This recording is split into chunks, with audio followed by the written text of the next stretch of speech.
வணக்கம். இது மதிய நேர பிரதான செய்திகள். முதலில் தலைப்புச் செய்திகள். ரெல்வினுக்கு இந்தியா அழுத்தம் கொடுக்கும். மாகாண சபை தேர்தல் குறித்து ஐக்கிய தேசிய கட்சி நம்பிக்கை. மாகாண சபை தேர்தல் தாமதமாவதற்கு தமிழ் தேசிய கட்சிகளும் காரணம். முன்னாள் நீதி அமைச்சர் விஜயதாச பகிரங்க குற்றச்சாட்டு.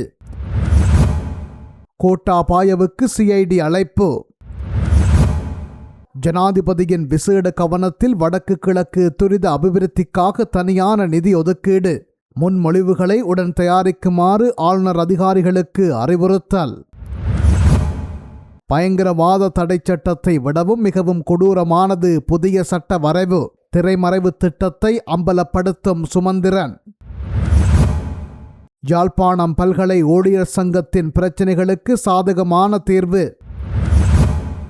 இனமொன்றின் குரலாக 5 தசாப்தங்களாக அரசியல் பணிபுரிந்த உன்னத ஆளுமை மாவை கிளிநொச்சி நினைவேந்தலில் ஸ்ரீதரன் பாராட்டு.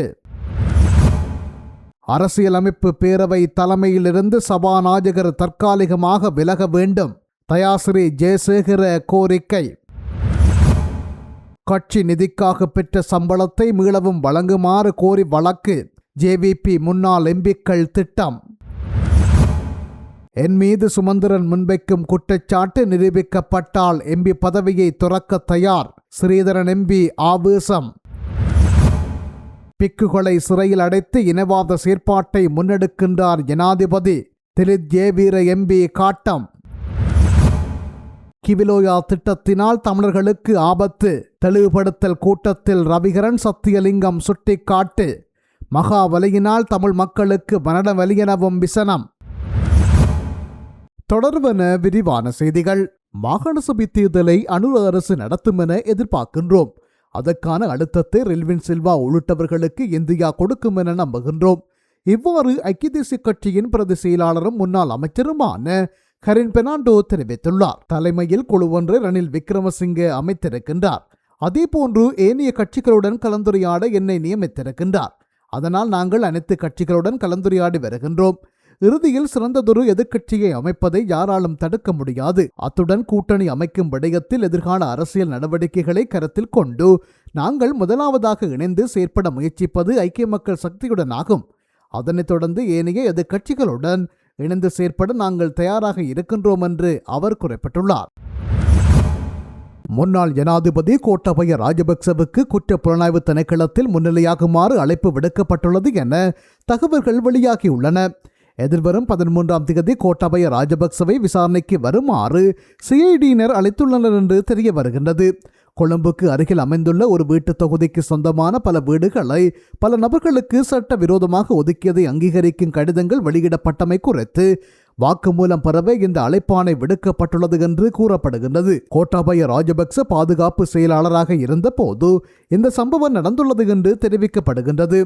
அதன்படி இது தொடர்பாக முன்னாள் ஜனாதிபதிக்கு கடந்த வெள்ளிக்கிழமை எழுத்துப்பூர்வ அறிவிப்பு அனுப்பப்பட்டுள்ளது. தமிழ் தேசிய கட்சிகளின் பிரதிநிதிகள் மாகாண சபை தேர்தல் விவகாரத்தில் அதிகளவு குரல் கொடுப்பதை நான் அவதானிக்கவில்லை. மாகாண சபை தேர்தல் தாமதம் ஆவதற்கு அந்த கட்சிகளும் ஒரு காரணமாகும். எவ்வாறாயினும் அரசு மாகாண சபை தேர்தலை உடனடியாக நடத்த வேண்டும். இவ்வாறு முன்னாள் நீதி அமைச்சர் விஜயதாச ராஜபக்ச தெரிவித்துள்ளார். மாகாண சபை தேர்தல் தாமதமடைந்து வருகின்றமை தொடர்பாக ஊடகங்களிடம் கருத்து தெரிவிக்கையிலேயே அவர் மேற்கண்டவாறு குறிப்பிட்டுள்ளார். அவர் மேலும் தெரிவிக்கையில், இந்த அரசுக்கு தற்போது மக்கள் ஆதரவு தொடர்பான புரிதல் கிடைத்துவிட்டது. அதனால் தான் அரசு தரப்பினர் மாகாண சபை தேர்தலை நடத்தாமல் இருக்கின்றார்கள். தமிழ் மக்களுக்கான பிரச்சனைகளை தீர்ப்பது குறித்து பேசுகின்ற அரசு மறுபுறம் மாகாண சபை தேர்தலை நடத்தாமல் இருக்கின்றது.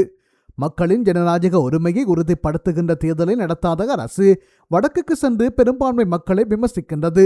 மாகாண சபை தேர்தலை உடனடியாக நடத்த வேண்டும் என்பதை நாம் தொடர்ச்சியாக வலியுறுத்தி வருகின்றோம்.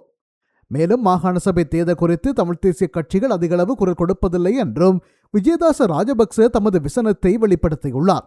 எனினும் இலங்கை தமிழரசு கட்சியின் சுமந்திரன், சாணக்கியன் மற்றும் தமிழ் தேசிய மக்கள் முன்னணியின் கஜேந்திரகுமார் பொன்னம்பலம் உள்ளிட்ட ஏனைய தமிழ் தேசிய கட்சிகளின் பிரதிநிதிகள் மாகாண சபை தேர்தல் தொடர்பாக தொடர்ந்து குரல் கொடுத்து வருகின்றார்களே என்று வினவிய போது அவர் பதிலளிக்கையில், தமிழ் தேசிய கட்சிகளின் பிரதிநிதிகள் மாகாண சபை தேர்தல் விடயத்தில் அதிகளவு குரல் கொடுப்பதை நான் அவதானிக்கவில்லை. 2017ஆம் ஆண்டு மாகாண சபை தேர்தல் முறைமையை மாற்றியமைத்து தேர்தல் தாமதம் அடைவதற்கு இந்த தமிழ் தேசிய கட்சிகள் அன்று முழுமையான ஆதரவை வழங்கியதை நான் இங்கே சுட்டிக்காட்டுகின்றேன். தேர்தல் தாமதமாவதற்கு அந்த கட்சிகளும் ஒரு காரணமாகும். எவ்வாறாயினும் இந்த அரசு மாகாண சபை தேர்தலை உடனடியாக நடத்த வேண்டும் என்று அவர் குறிப்பிட்டுள்ளார். இலங்கை தமிழரசுக் கட்சியின் பொதுச் செயலாளர் M.A. சுமந்திரன் தன் மீது பல குற்றச்சாட்டுக்களை முன்வைத்து வருவதாக தெரிவித்த நாடாளுமன்ற உறுப்பினர் சிவஞானம் ஸ்ரீதரன் தான் கடந்த காலத்தில் இராணுவத்தினரை பதவிகளில் நியமிப்பதற்கு 8 முறை வாக்களித்ததாக கூறிய குற்றச்சாட்டு நிரூபிக்கப்பட்டால் தனது நாடாளுமன்ற உறுப்பினர் பதவியிலிருந்து விலக தயார் என அவர் தெரிவித்துள்ளார். புதிய கணக்காளர் நாயகன் நியமிப்பதற்கான வாக்கெடுப்பின் போது ஒரு முன்னாள் இராணுவ அதிகாரிக்கு ஆதரவாக வாக்களித்ததாக கூறி கட்சி எடுத்த நடவடிக்கை மற்றும் சுமத்தப்பட்ட குற்றச்சாட்டுகளுக்கு பதிலளிக்கும் விதமாக தொலைக்காட்சி நேர்காணல் ஒன்றில் நாடாளுமன்ற உறுப்பினர் சிவஞானம் ஸ்ரீதரன் இந்த கருத்தை தெரிவித்துள்ளார். ஸ்ரீதரன் முதன்முறையாக அரசாங்கத்துடன் இணைந்து வாக்களிக்கவில்லை என்றும் இதற்கு முன்னர் 8 சந்தர்ப்பங்களில் அரசாங்கத்திற்கு ஆதரவாக வாக்களித்ததாகவும் சுமந்திரன் குற்றம் சாட்டியிருந்தார். இது தொடர்பாக இலங்கை தமிழரசுக் கட்சியின் மத்திய செயற்குழு ஸ்ரீதரனிடம் கேள்வி எழுப்பியதாகவும் அவர் குறிப்பிட்டிருந்தார். இதன் விளைவாக நாடாளுமன்ற உறுப்பினர் சிவஞானம் ஸ்ரீதரன் இலங்கை தமிழரசுக் கட்சியின் நாடாளுமன்ற குழு தலைவர் பதவியிலிருந்து நீக்கப்பட்டுள்ளார். மேலும் அந்த பதவிக்கு ராசமாணிக்கம் சாணக்கியன் நியமிக்கப்பட்டுள்ளார். இந்த நிலையில் தனது பதவியை பறித்து முடிவு அநீதியானது என்றும் இலங்கை தமிழரசுக் கட்சியின் தலைவரும் பொதுச் செயலாளரும் தன்னிச்சையாக முடிவுகளை எடுத்து வருவதாகவும் நாடாளுமன்ற உறுப்பினர் சிவஞானம் ஸ்ரீதரன் குற்றம் சாட்டியுள்ளார். யாழ்ப்பாண பல்கலைக்கழக ஊழியர் சங்கம் முன்வைத்த நிர்வாக முறைகேடுகள் மற்றும் ஊழியர் நலன் தொடர்பான கோரிக்கைகள் குறித்து நேற்று நடைபெற்ற உயர்மட்ட கலந்துரையாடலில் சாதகமான தீர்வு எட்டப்பட்டுள்ளதாக அறிவிக்கப்பட்டுள்ளது. நேற்று முற்பகல் 11:30 மணியளவில் துணைவேந்தர் தலைமையில் நடைபெற்ற இந்த சந்திப்பில் அனைத்து பீடாதிபதிகள், 3 பேரவை உறுப்பினர்கள், பதிவாளர், நிதியாளர் உள்ளிட்ட முக்கிய நிர்வாக அதிகாரிகள் மற்றும் யாழ்ப்பாண பல்கலைக்கழக ஊழியர் சங்க பிரதிநிதிகள் கலந்து கொண்டனர். கூட்டத்தின் போது நிரந்தர மற்றும் உள்ளக பணியிட வெற்றிடங்கள் நிரப்புதல், தற்காலிக நியமனங்களில் வெளிப்படைத்தன்மை, மேலதிக நேர கொடுப்பனவு, இடர்கடன், வருடாந்த படி உயர்வு, ஊழியர் நலன், சுகாதாரம், பாதுகாப்பு, அடிப்படை வசதிகள் உள்ளிட்ட பல முக்கிய விடயங்கள் விரிவாக ஆராயப்பட்டன. மேலும் கடமையின் போது உயிரிழந்த ஊழியருக்கான இழப்பீட்டு கொடுப்பனவுகள் தொடர்பான தாமதம் மற்றும் கிளர்ச்சி வளாக ஊழியர்களின் நீண்டகால பிரச்சினைகளுக்கும் தீர்வு காண நடவடிக்கை எடுக்கப்படும் என நிர்வாகம் உறுதியளித்துள்ளது. இந்த கலந்துரையாடல் நல்லிணக்கம், பரஸ்பர புரிதல் மற்றும் நடைமுறை தீர்வுகளை அடிப்படையாக கொண்டு அமைந்ததாக ஊழியர் சங்கம் தெரிவித்துள்ளது. இதன் மூலம் தொழிற்சங்க நடவடிக்கைகள் தற்காலிகமாக ஒத்திவைக்கப்பட்டுள்ளதுடன் பல்கலைக்கழகத்தின் கல்வி மற்றும் நிர்வாக செயல்பாடுகள் இடையூறு இன்றி தொடரும் என அறிவிக்கப்பட்டுள்ளது. ஜனாதிபதி அனுரகுமார திசாநாயக்கவின் விசேட பணிப்புரைக்கு அமைவாக வடக்கு மற்றும் கிழக்கு மாகாணங்களின் துரித அபிவிருத்திக்கென தனியான நிதி ஒதுக்கீடு மேற்கொள்ளப்பட உள்ளது. இதனை பயன்படுத்திக் கொள்ளும் வகையில் மாகாணத்தின் பொருளாதாரத்தை மேம்படுத்தக்கூடிய மிகப்பெரிய அபிவிருத்தி திட்டங்களுக்கான முன்மொழிவுகளை உடனடியாக தயாரிக்குமாறு வடக்கு மாகாண ஆளுநர் நாகலிங்கம் வேதநாயகன் அதிகாரிகளுக்கு அறிவுறுத்தல் வழங்கியுள்ளார். வடக்கு மாகாண ஆளுநர் செயலகத்தில் மாகாண உயர் அதிகாரிகளுடன் நேற்று திங்கட்கிழமை மாலை நடைபெற்ற விசேட கலந்துரையாடலிலேயே ஆளுநர் இந்த அறிவுறுத்தலை வழங்கியுள்ளார். இந்த கலந்துரையாடலில் மாகாண பிரதம செயலாளர், அமைச்சுக்களின் செயலாளர்கள் மற்றும் மாகாண பணிப்பாளர்கள் கலந்து கொண்டனர். இதன்போது கருத்து தெரிவித்த ஆளுநர் மேலும் கூறியதாவது: ஜனாதிபதி அனுரகுமார திசாநாயக்க அவர்கள் வடக்கு கிழக்கு மாகாணங்களின் அபிவிருத்தியில் தனி கவனம் செலுத்தியுள்ளார். இதன் அடிப்படையில் இரு மாகாணங்களிலும் விசேட அபிவிருத்தி திட்டங்களை முன்னெடுப்பதற்காக நிதியை ஒதுக்கீடு செய்ய அரசாங்கம் தீர்மானித்துள்ளது. இந்த அரிய வாய்ப்பை எமது மாகாணத்தின் வளர்ச்சிக்காக நாம் சரியாக பயன்படுத்திக் கொள்ள வேண்டும். வடக்கு மாகாண சபையினால் ஏற்கனவே 32 மிகப்பெரிய அளவிலான அபிவிருத்தி திட்டங்கள் தயாரிக்கப்பட்டு தயார் நிலையில் உள்ளன. இந்த திட்டங்களை தற்போதைய சூழல் மற்றும் தேவைகளுக்கு ஏற்ப மீள் பரிசீலனை செய்து உடனடியாக சமர்ப்பிக்க நடவடிக்கை எடுக்க வேண்டும். புதிய திட்டங்களை வடிவமைக்கும் போதும் இருக்கும் திட்டங்களை மீளாய்வு செய்யும் போதும் சில விடயங்களில் அதிக கவனம் செலுத்த வேண்டும். திட்டங்கள் மாகாணத்தின் பொருளாதாரத்தை உயர்த்தக்கூடியதாக இருக்க வேண்டும். எமது மாகாண இளைஞர்களுக்கான வேலைவாய்ப்புகளை உருவாக்கும் திட்டங்களாக அவை அமைய வேண்டும். மாகாணத்தில் இதுவரை பயன்படுத்தப்படாமல் இருக்கும் இயற்கை மற்றும் ஏனைய வளங்களை பயனுள்ள வகையில் கையாளக்கூடியதாக இருக்க வேண்டும். மாவட்ட ரீதியாக மக்களின் அத்தியாவசிய தேவைகளை பூர்த்தி செய்வதை உறுதி செய்ய வேண்டும். வெறுமனே கட்டடங்களை கட்டுவதை விட மக்களின் வாழ்வாதாரத்தை உயர்த்தும் நீண்டகால திட்டங்களுக்கு முன்னுரிமை அளிக்கப்பட வேண்டும் என்று அவர் குறிப்பிட்டுள்ளார். பயங்கரவாதத்திலிருந்து அரசை பாதுகாக்கும் சட்டம் எனும் பெயரிலான புதிய சட்ட வரைவு ஒன்றை அனரு அரசு முன்மொழிந்திருக்கின்றது. முன்னாள் ஜனாதிபதி கோட்டாபய ராஜபக்ச மக்கள் போராட்டங்கள் மூலம் பதவி இறக்கப்பட்ட போது போராட்டக்காரர்களுக்கு எதிராக பயங்கரவாத தடைச்சட்டம் பயன்படுத்தப்படவில்லை. ஆனால் எதிர்காலத்தில் மீண்டும் அத்தகைய மக்கள் எழுச்சிகள் உருவாகாமல் தடுப்பதையே நோக்கமாக கொண்டு பழைய சட்டத்தை விட மிகவும் மோசமான சரத்துக்களுடன் இந்த புதிய சட்டம் கொண்டுவரப்படுகின்றது. இவ்வாறு இலங்கை தமிழரசு கட்சியின் பொதுச் செயலாளரும் ஜனாதிபதி சட்டத்தரணியுமான M.A. சுமந்திரன் குற்றம் சாட்டியுள்ளார். இது தொடர்பில் ஊடகங்களிடம் அவர் மேலும் தெரிவிக்கையில், 1979ஆம் ஆண்டு கொண்டுவரப்பட்ட பயங்கரவாத தடைச்சட்டம் என்பது வெறும் 6 மாத காலத்துக்காக உருவாக்கப்பட்ட ஒரு தற்காலிக ஏற்பாடாகும். ஆனால் 1982இல் அது ஒரு நிரந்தர சட்டமாக மாற்றப்பட்டது. ஆரம்பத்தில் விடுதலை புலிகள் உள்ளிட்ட இயக்கங்களை தடை செய்ய கொண்டு வரப்பட்ட இந்த சட்டம் போர் முடிந்த பின்னரும் நீக்கப்படவில்லை. ஐரோப்பிய ஒன்றியத்தின் GSP+ வரிச்சலுகையை பெறுவதற்கு பயங்கரவாத தடைச்சட்டத்தை நீக்க வேண்டும் என்பது ஒரு நிபந்தனையாக உள்ளது. இதன் காரணமாகவே அரசு பழைய சட்டத்தை நீக்கிவிட்டு புதிய சட்டத்தை கொண்டு வர முயல்கின்றது. ஆனால் இந்த புதிய வரைவு பழைய சட்டத்தை விட பல மடங்கு கொடூரமானது. புதிய சட்ட வரைவு மிகவும் மோசமாக இருப்பதனால் மக்கள் அனைவரும் அதனை எதிர்த்து போராடுவார்கள். அந்த எதிர்ப்பின் விளைவாக அரசு புதிய வரைவை வாபஸ் பெற்றால் தானாகவே பழைய பயங்கரவாத தடைச்சட்டம் நடைமுறையில் நீடிக்கும். பழைய சட்டத்தை தந்திரமாக தக்க வைத்துக் கொள்வதற்காகவே அரசு இவ்வளவு மோசமான புதிய வரவை முன்மொழிந்துள்ளதோ என்ற பலமான சந்தேகம் எழுகின்றது என M.A. சுமந்திரன் குறிப்பிட்டுள்ளார். மாவை என்னும் ஓர் அரசியல் பெரு விருட்சத்தின் விடைபெறுதல் என்பது வரும் தனிமனித மறைவல்ல, அது ஒரு சகாப்தத்தின் மௌனம். ஈழத் தமிழர்களின் விடுதலை எனும் மிகப்பெரிய கனவுகளை சுமந்து தன் இளமைக்காலம் முதல் வெளிமூடும் இறுதிக்கணம் வரை அந்த கொள்கைக்காகவே வாழ்ந்த ஒரு பெருமனிதன் மாவை அண்ணன். சிறை மீண்ட செம்மலாய் இரத்தம் சிந்தி வியர்வை சிந்தி இனம் ஒன்றின் குரலாக ஏறக்குறைய 5 தசாப்தங்கள் அரசியல் பணிபுரிந்த ஒரு உன்னத ஆளுமையின் பிரிவு இன்னமும் எங்களுக்குள் துயரினை தந்து கொண்டுதான் இருக்கின்றது. இவ்வாறு இலங்கை தமிழரசு கட்சியின் பாராளுமன்ற உறுப்பினர் சிவஞானம் ஸ்ரீதரன் தெரிவித்துள்ளார். இலங்கை தமிழரசு கட்சியின் முன்னாள் தலைவர் அமரர் மாவை சேனாதிராஜாவின் 1ஆம் ஆண்டு நினைவு தினத்தினை முன்னிட்டு கட்சியின் கிளிநொச்சி மாவட்ட கிளையின் ஏற்பாட்டில் நடைபெற்ற மாவை தமிழரின் சரித்திரம் நினைவேந்த நிகழ்வில் அறிமுக உரையாற்றும் போதே அவர் மேற்கண்டவாறு தெரிவித்துள்ளார். அவர் மேலும் தெரிவிக்கையில், நாங்கள் பஞ்சுமெத்தையில் கிடந்து நிம்மதியாக அரசியல் செய்தவர்கள் அல்லர். தினமும் பொழுதுமாக சிங்கள அரசின் நெருக்கடிகளுக்கும் புலனாய்வாளர்களின் அச்சுறுத்தல்களுக்கும் மத்தியில் மக்களோடு நின்று அரசியல் பணிபுரிந்தவர்கள். அத்தகைய சூழல்களில் எல்லாம் அருகில் நின்றவர் மாவை அண்ணன். என்னை அரசியலில் புடமிட்டு அடையாளம் தந்து அழகு பார்த்தவர் அவர். என்னை மட்டுமல்ல, இங்கே அமர்ந்திருக்கும் அநேகமானவர்களை வழிப்படுத்தியவர். தண்ணீர் விட்டோ வளர்த்தோம் சர்வேசா, இப்பயிரை கண்ணீரால் காத்தோம் என அடிக்கடி கட்சியின் கடந்த கால வரலாற்றை சுட்டிக்காட்டி தமிழரசு கட்சி பயணப்பட வேண்டிய பாதையை தெளிவுபடுத்திய அரசியல் ஆசான் அவர். அவரது அரசியல் பணியும் அதற்காக அவர் தாங்கிய வலியும் காலத்தால் நிலைத்து நிற்கும் என்றார்.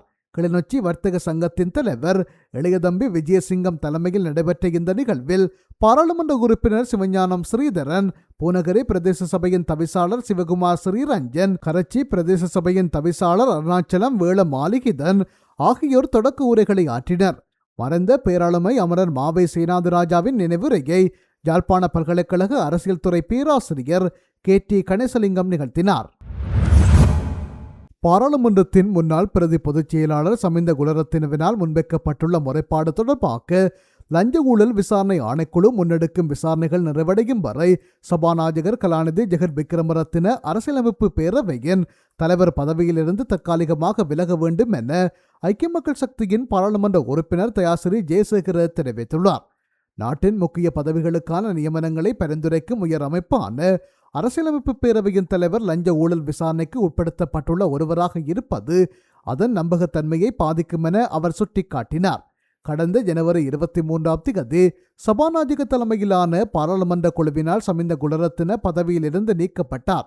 இதனைத் தொடர்ந்து கடந்த 2ஆம் தேதி அவர் சபாநாயகருக்கு எதிராக லஞ்ச ஊழல் விசாரணை ஆணைக்குழுவில் முறைப்பாடு அளித்தார். 2000 ஆண்டில் அரசியலமைப்பு பேரவை நிறுவப்பட்டதிலிருந்து இத்தகையதொரு இக்கட்டான சூழ்நிலை ஏற்பட்டதில்லை என தெரிவித்த தயாசிறி ஜெயசேகர, சபாநாயகர் பதவி விலக வேண்டுமென பாராளுமன்றத்தில் தான் விடுத்த கோரிக்கையை அரசாங்கம் கண்டுகொள்ளவில்லை என குற்றம் சாட்டினார். தேர்தல் ஆணைக்குழு, பொதுச்சேவை ஆணைக்குழு மற்றும் லஞ்ச ஊழல் விசாரணை ஆணைக்குழு போன்ற மிக முக்கியமான துறைகளுக்கான உறுப்பினர்களை அரசியல் அமைப்பு பேரவையே பரிந்துரைக்கின்றது. அவ்வாறு இருக்கையில் அந்த ஆணைக்குழுவினால் விசாரணைக்கு உட்படுத்தப்பட்டுள்ள ஒருவரே பேரவையின் தலைவராக தொடர்வது தார்மீக ரீதியான முரணானது என அவர் சுட்டிக்காட்டினார். மேலும் சமிந்த குலரத்தின முறைப்பாடு அளித்த பின்னரே புதிய கணக்காய்வாளர் நாயகத்தின் நியமனம் இடம்பெற்றதையும் அவர் குறிப்பிட்டுள்ளார். பாராளுமன்ற உறுப்பினர்களாக இருந்த காலத்தில் கட்சியின் நிதிக்காக பெற்ற மில்லியன் கணக்கான ரூபாய் சம்பளத்தை கோரி ஜேவிபியின் முன்னாள் பாராளுமன்ற உறுப்பினர்கள் குழு கட்சி தலைவர்களுக்கு எதிராக வழக்கு தொடர நடவடிக்கை எடுத்து வருகின்றது. ஜனாதிபதி சட்டத்தரணிகள் குழு கொண்டு அவர்களின் சட்ட முயற்சிகளுக்கு ஆதரவளித்து வருவதாக அறிய முடிகின்றது. மாகாண சபை உறுப்பினர்களாகவும் பாராளுமன்ற உறுப்பினர்களாகவும் இருந்த காலத்தில் உறுப்பினர்களின் அனைத்து சம்பளங்களும் ஜேவிபியின் கட்சி நிதிக்காக பெறப்பட்டதாகவும் அத்தகைய கொடுப்பனவுகளை எடுப்பது சட்ட விரோதமானது என்றும் முன்னாள் பாராளுமன்ற உறுப்பினர்கள் சுட்டிக்காட்டுகின்றனர். இதுகுறித்து கருத்து தெரிவித்த ஓய்வு பெற்ற பாராளுமன்ற உறுப்பினர்கள் மன்றத்தின் செயலாளரும் ஜேவிபியின் முன்னாள் பாராளுமன்ற உறுப்பினருமான பிரேமஸ்ரீ மானகே கட்சி நிதிக்காக எடுக்கப்பட்ட பணத்தை திரும்ப பெற தொடர்ந்து போராடுவோம் என்று குறிப்பிட்டுள்ளார். தனது சம்பள பணத்தில் மில்லியன் கணக்கான ரூபாய் சட்ட விரோதமாக கட்சி நிதிக்காக பெறப்பட்டதாக குற்றம் சாட்டிய மானகே தனது சம்பள பணத்தை கட்சி நிதிக்காக பெற்று தனது ஓய்வூதியத்தை ரத்து செய்வது மிகவும் நியாயமற்றது என்று சுட்டிக்காட்டினார். இலங்கையில் தற்போது நடைமுறையில் உள்ள சட்ட கட்டமைப்பை அரசாங்கம் தனது அரசியல் தேவைகளுக்காக தவறாக பயன்படுத்தி வருகின்றது. நாட்டில் இல்லாத இனவாதத்தை செயற்கையாக தூண்டிவிட்டு ஜனாதிபதி அனுரகுமார திசாநாயக்க ஆபத்தான அரசியல் விளையாட்டை முன்னெடுத்து வருகின்றார் என்று சர்வஜன அதிகார கட்சியின் பாராளுமன்ற உறுப்பினர் திலீப் ஜெயவீர தெரிவித்துள்ளார். கொழும்பில் உள்ள அக்கட்சியின் தலைமை அலுவலகத்தில் நேற்று மாலை நடைபெற்ற ஊடகவியலாளர் சந்திப்பில் கலந்து கொண்டு கருத்து தெரிவிக்கையிலேயே அவர் இவ்வாறு குறிப்பிட்டுள்ளார். இதுகுறித்து அவர் மேலும் குறிப்பிடுகையில், கடந்த சில நாட்களாக பௌத்த தேரர்கள் தொடர்ச்சியாக விளக்கமறியலில் வைக்கப்பட்டுள்ளமை கவலை அளிக்கின்றது. சட்டத்தின் அடிப்படை பண்பு என்பது ஒருவருக்கு பிணை வழங்குவதாகும். ஆனால் தற்போதைய அரசாங்கம் பிணை வழங்க மறுப்பதையே ஒரு தண்டனையாக மாற்றி செயற்பட்டு வருகின்றது. முறையான குற்றச்சாட்டுகள் எவையும் அன்றி மத குருமார்களை இவ்வாறு நீண்ட காலம் தடுத்து வைப்பதன் மூலம் அரசாங்கம் எதனை சாதிக்கப் போகின்றது? இது பௌத்த மத குருமார்களுக்கு இழைக்கப்படும் அநீதி மட்டுமல்ல, ஒட்டுமொத்த சட்ட ஒழுங்குக்கே விடுக்கப்பட்டுள்ள பெரும் சவாலாகும். கத்தோலிக்க மதகுரு ஒருவரை போலீசார் தாக்கியிருந்த நிலையில் போலீசாரால் பாதிக்கப்பட்டவர் மீது நடவடிக்கை எடுக்காமல் மதகுருமார்களுக்கு எதிராக போலீசார் கடுமையாக நடந்து கொள்வது கவலை அளிக்கிறது. மத உடைமைகளை அடைந்திருப்பவர்களால் தமக்கு தொல்லை ஏற்படுவதாக போலீஸ் அதிகாரிகள் பகிரங்கமாக தெரிவிப்பது அரசாங்கத்தின் நேரடி ஆணை என்பதனையே காட்டுகின்றது. ஜனாதிபதியின் நன்மைக்கால உரைகள் நாட்டில் திட்டமிட்டு இனவாதத்தை தூண்டுவதாக தெரிகின்றது. அரசாங்கத்தின் தோல்விகளையும் இயலாமையையும் மறைப்பதற்காக இனவாதம் மற்றும் அடிப்படை வாதம் என்ற சொற்களை ஜனாதிபதி ஒரு கேடயமாக பயன்படுத்தி வருகின்றார். பாராளுமன்றத்திலும் பொது மேடைகளிலும் ஜனாதிபதி அடிக்கடி இனவாதத்தை பற்றி பேசுவது மக்களிடையே பிளவுகளை ஏற்படுத்தி அதன் மூலம் அரசியல் லாபம் ஈட்டுவதற்கே. இலங்கையின் நீண்டகால அரசியல் வரலாற்றில் இனவாதம் என்பது ஒருபோதும் பிரதான நீரோட்டமாக இருந்ததில்லை. ஆனால் தற்போதைய ஜனாதிபதியே அதனை ஒரு பிரதான அரசியல் பேசுபொருளாக மாற்ற முயல்கின்றார். அரசாங்கத்தின் இத்தகைய ஜனநாயக விரோத மற்றும் அடக்குமுறை செயற்பாடுகளுக்கு எதிராக அனைத்து எதிர்க்கட்சிகளும் ஒன்றிணைய வேண்டும். இந்த அநீதிகளுக்கு எதிராக மகாநாயக்க தேரர்களை சந்தித்து ஆலோசிக்க உள்ளேன். சட்ட ரீதியான அனைத்து போராட்டங்களையும் நமது கட்சி முன்னெடுக்கும் என்று அவர் குறிப்பிட்டுள்ளார். கிவிலோய திட்டத்தை முன்னெடுப்பதனால் தமிழ் மக்களின் பூர்வீக இருப்புக்கும் வாழ்வாதாரத்துக்கும் ஆபத்தான நிலைமையே ஏற்பட போகின்றது. ஆகவே அந்த திட்டம் பற்றிய உரையாடுவதற்கு மணலாறு பொருத்தமான இடமல்ல. குறித்த திட்டம் மீளாய்வு செய்யப்பட்டு கொள்கை அளவில் இணக்கப்பாடு எடுக்கப்படுவது அவசியமாகும். அதுவரையில் குறித்த திட்டம் பற்றி உரையாடுவது பயனற்றதென இலங்கை தமிழரசு கட்சியின் வன்னி மாவட்ட பாராளுமன்ற உறுப்பினர்கள் துரைராசா ரவிகரன் மற்றும் வைத்தியர் பானா சத்தியலிங்கம் ஆகியோர் அதிகாரிகளுக்கும் ஆளுந்தரப்பு பிரதிநிதிகளுக்கும் ஆணித்தரமாக சுட்டிக்காட்டியுள்ளனர். அத்துடன் குறித்த திட்டம் முன்னெடுக்கப்பட்டால் வடிவெத்தகல்லு, மருதோடை ஆகிய கிராமங்களில் 513 ஏக்கர் விவசாய நிலங்கள் நீரேந்து பகுதிகளுக்குள் மூழ்கும் அபாயம் உள்ளன. பாரம்பரிய நிலங்களும் புராதன குளங்களும் காணாமல் போகும் நிலைமைகள் உள்ளன என்று சுட்டிக்காட்டியவர்கள் இத்தெளிவுபடுத்தல் கூட்டத்துக்கு திட்டத்துடன் சம்பந்தப்படும் 4 கிராமங்களின் தமிழ் கமக்கார அமைப்புகளை அழைக்காமைக்கு காரணம் என்ன எனவும் குறித்த திட்டத்தின் பிரகாரம் 1628 குடும்பங்களை எங்கிருந்து குடியேற்றுவதற்கு முயற்சி எடுக்கின்றீர்கள் என்றும் கேள்வி எழுப்பியதோடு மகாபலியினால் தமிழர்களுக்கு எப்போதுமே மரண வலி எனவும் விசனம் வெளியிட்டுள்ளனர். கிவிலோயா திட்டம் சம்பந்தமாக தெளிவுபடுத்தும் கூட்டம் ஒன்று நேற்றைய தினம் வெளி ஓயாவில் மகாபலி அபிவிருத்தி அதிகார சபை அலுவலகத்தில் நடைபெற்றிருந்தது. இந்த கூட்டத்தில் ஆளுந்தரப்பின் பிரதிநிதிகளான பிரதியமைச்சர் உபாலி சமரசிங்க, பாராளுமன்ற உறுப்பினர்களான ஜெகதீஸ்வரன், திலகநாதன் ஆகியோர் பங்கேற்றதோடு இலங்கை தமிழரசுக் கட்சியின் பாராளுமன்ற உறுப்பினர்களான துரைராசா ரவிகரன், வைத்தியர் பானா சத்தியலிங்கம் மற்றும் நெடுங்கணி பிரதேச சபையின் தவிசாளர் கிருஷ்ணவேணி உட்பட நெடுங்கணி மற்றும் கரைத்துறைப்பற்று பிரதேச சபைகளின் பிரதிநிதிகள் சிலரும் கலந்து கொண்டனர். அத்துடன் முல்லைத்தீவு மாவட்ட செயலாளர், வவுனியா மாவட்ட செயலாளர், மகாபலி அபிவிருத்தி அதிகார சபையின் அதிகாரிகள் உள்ளிட்டவர்களும் பங்கேற்றிருந்தனர். இந்த நிலையில் குறித்த கூட்டத்தின் போது முன்னெடுக்கப்பட்ட கிவிலோயா திட்டம் சம்பந்தமாக தெளிவுபடுத்தல் விளக்கக்காட்சி ஆரம்பத்தில் அதிகாரிகளால் காண்பிக்கப்பட்டது. குறித்த விளக்கக்காட்சி தமிழ் மொழியில் காணப்படாமை குறித்து ரவிகரன் எம்பி சுட்டிக்காட்டி சில நிமிடங்களில் தமிழ் மொழியிலான ஆவணம் வழங்கப்பட்டது. அதனையடுத்து கிவிலோயா திட்டத்தின் விளக்கக்காட்சிகளுடன் தெளிவுபடுத்தல் முன்னெடுக்கப்பட்டன.